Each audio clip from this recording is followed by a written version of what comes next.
बहुत सहनशीलता चाहिए। बड़ी वस्तु प्राप्ति के लिए छोटी वस्तु में कहीं राजी ना हो जाए, पहली शर्त।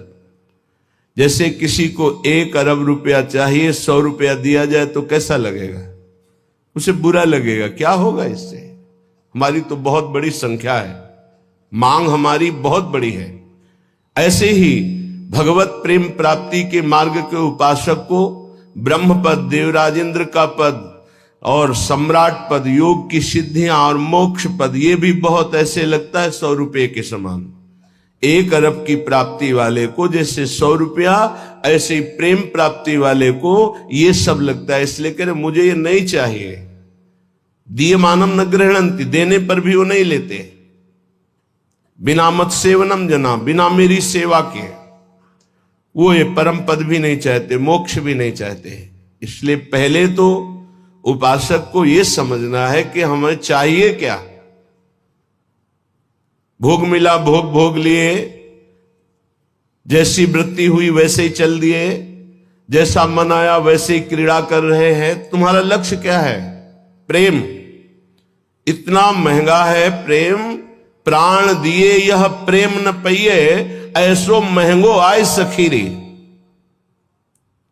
तुम इतने सस्ते बिक जाते हो। रसेंद्री के भोग, जनेन्द्री के भोगों में अपना लक्ष्य भूल जाते हो। तुम प्रेम प्राप्ति कैसे कर पाओगे? जो भूमा सुख का अधिकारी बनना चाहता हो, अल्प सुख का त्यागी होता है। जो अल्प सुख में रमण करने लगता है, भूमा सुख के अधिकार को खो देता है। भूमा सुख परमात्म सुख। जिसकी बुद्धि इतनी प्रवीण है कि हमारा लक्ष्य है प्रेम, तो प्रेम के आगे कुछ नहीं, कुछ नहीं चाहिए, प्रेम चाहिए। वो उपासक बिना किसी हिचक के, बिना किसी भय के, बिना किसी प्रलोभन के वो भगवत प्राप्ति कर लेता है। वो प्रेम प्राप्ति का बस दृढ़ निश्चय चाहिए। फिसलना नहीं है, ये ले लो, ये ले लो, नहीं नहीं, मेरा तो लक्ष्य प्रेम है, इससे क्या होगा। पर ऐसा नहीं है।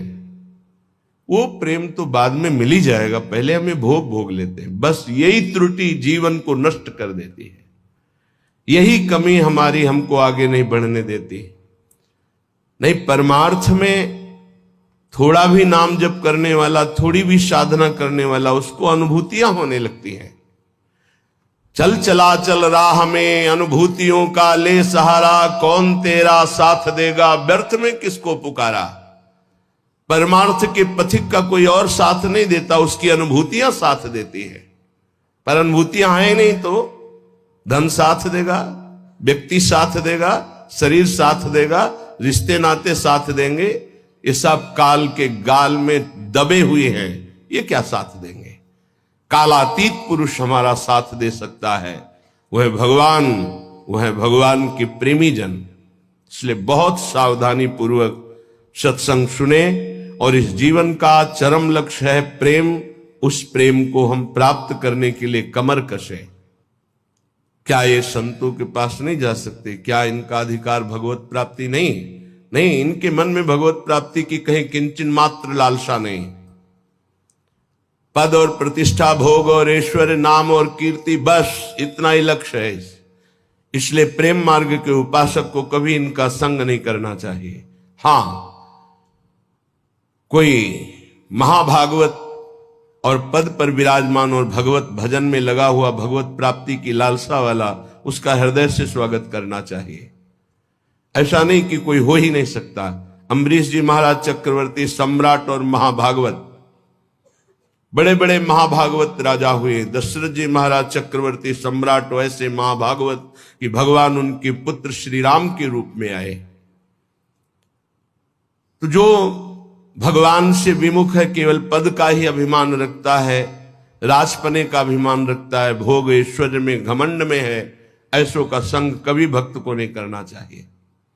अभिमानिन ते न्यारे, भूत भविष्य लोक 14 में भये होए हरि प्यारे, 300 व्यवहार हमारो, अभिमानिन ते न्यारे। किमनो भूपई, मुझे क्या प्रयोजन है।